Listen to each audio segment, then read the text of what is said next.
Hey everyone, Technomentary here. In today's video, I'm going to show you how to enable the back button on your Android phone. So let's get started.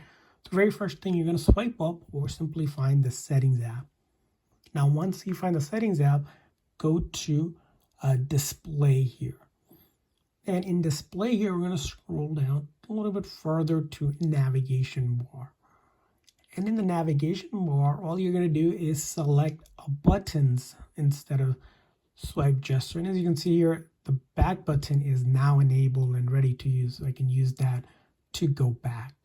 Now, in a scenario that you can't find this, you might want to search for navigation up here bar if it's in a different setting. Another place you might want to check if you have an older version is gestures. So if you look in gestures and motion, you might see that setting there for you. Depending on, again, the version of Android you have, you might see it there under the motions and gesture settings. So that's how you enable it. I hope this video was helpful. If so, please consider the like and subscribe button for more tips and tricks. See you guys next time.